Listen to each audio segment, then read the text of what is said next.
Donc voilà, le troisième volet traite de la place de l'accompagnant évidemment auprès d'une personne qui subit des mécanismes de défense pervers narcissiques.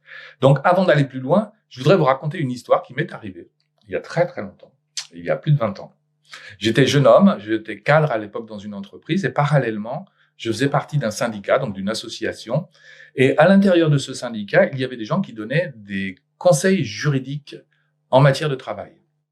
Alors j'étais très admiratif de ces gens-là qui avaient un très beau bureau. On leur confiait un beau bureau avec un siège en cuir, un bureau en bois laqué. Ils recevaient des gens parce qu'ils possédaient le code du travail, ils possédaient la vérité en termes juridiques. Un jour, on m'a proposé, moi, de devenir conseiller juridique. J'étais vraiment ravi. Alors, on m'a fait suivre un stage. Ensuite de quoi, on m'a proposé d'accompagner, de rester à côté d'un conseiller juridique pour voir comment il travaillait. Et puis, un jour, on m'a dit, ça y est, tu peux prendre des rendez-vous. Donc, j'étais tout jeune. Je me suis assis sur mon beau fauteuil, mon beau bureau, et je commençais à recevoir des gens. Et j'en étais vraiment ravi de cette place que l'on me donnait.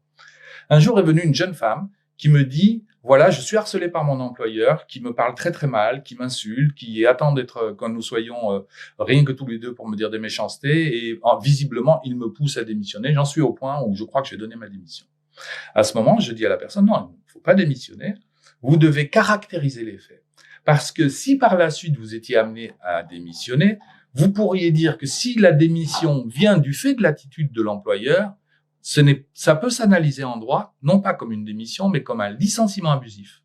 Parce que c'est pas votre décision propre, on vous a poussé à démissionner. Mais avant ça, il faut caractériser les faits.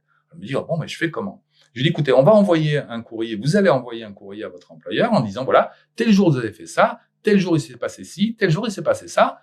Votre employeur, ça peut le faire changer d'attitude. 2, il va falloir, soit il ne vous répond pas, auquel cas en justice vous pourrez dire, regardez, l'absence de réponse vaut le fait qu'il accepte ce que je lui ai écrit, soit il va vous répondre et puis nous travaillerons ensemble pour pouvoir élaborer un dossier.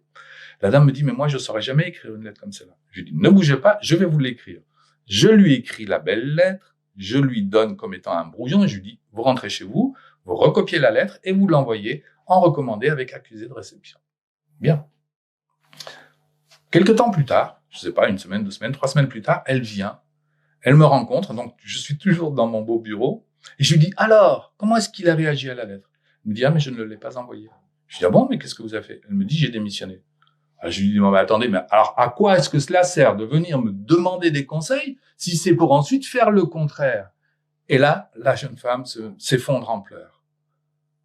J'étais quand même plus délicat normalement. Là, je me suis senti vraiment embêté. Je me suis dit, ouf, j'ai dit une bêtise, qu'est-ce qui se passe? Vraiment, j'ai pris une position basse. Et j'ai essayé de la consoler, puis elle est partie. Quand elle est partie, j'ai réfléchi à ce qui s'était passé. Bon, moi, jeune homme, j'avais besoin de briller, tout simplement. Vous l'avez compris, Freud appelait ça mon phallus. C'est-à-dire que mon phallus, c'était mon code du travail, ma posture de conseiller juridique. Les gens qui venaient en position basse me demandaient conseil. Et qu'est-ce qu'elle avait fait, la dame? Tout simplement, elle m'avait demandé un conseil, puis elle ne l'avait pas suivi. Je ne sais pas pourquoi elle est revenue la deuxième fois, d'ailleurs. C'était assez bizarre. Elle m'avait castré, aurait dit Freud. J'en avais peut-être bien besoin d'ailleurs à ce moment-là. Qui sait? C'est peut-être un beau cadeau qu'elle m'a fait. En tout cas, ça nous permet d'en discuter aujourd'hui.